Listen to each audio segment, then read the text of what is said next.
আমার শাহেক বলেছে কোরআনের সব কথা মানা যাবে না, কিন্তু ওহাবি মতবাদ কিছু এজিদি মার্কা লোক আছে, তারা বলে একই আলোচনা করলো।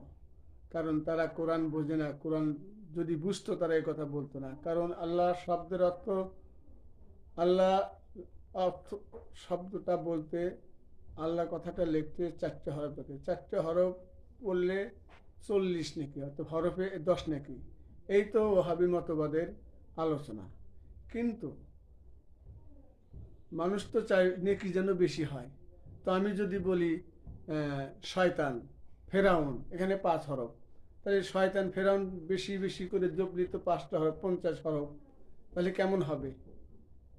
আল্লাহ 40 নেকি, আর শয়তান এবং ফেরাউন বললে কয় হরফ? 40, 50 নাকি। তাহলে তো 50টি আমার বলার দরকার। কেমন হবে গো? তা আমার সাহেব কি কথাটা সত্য বলেনি যে সব কথা মানা যাবে না?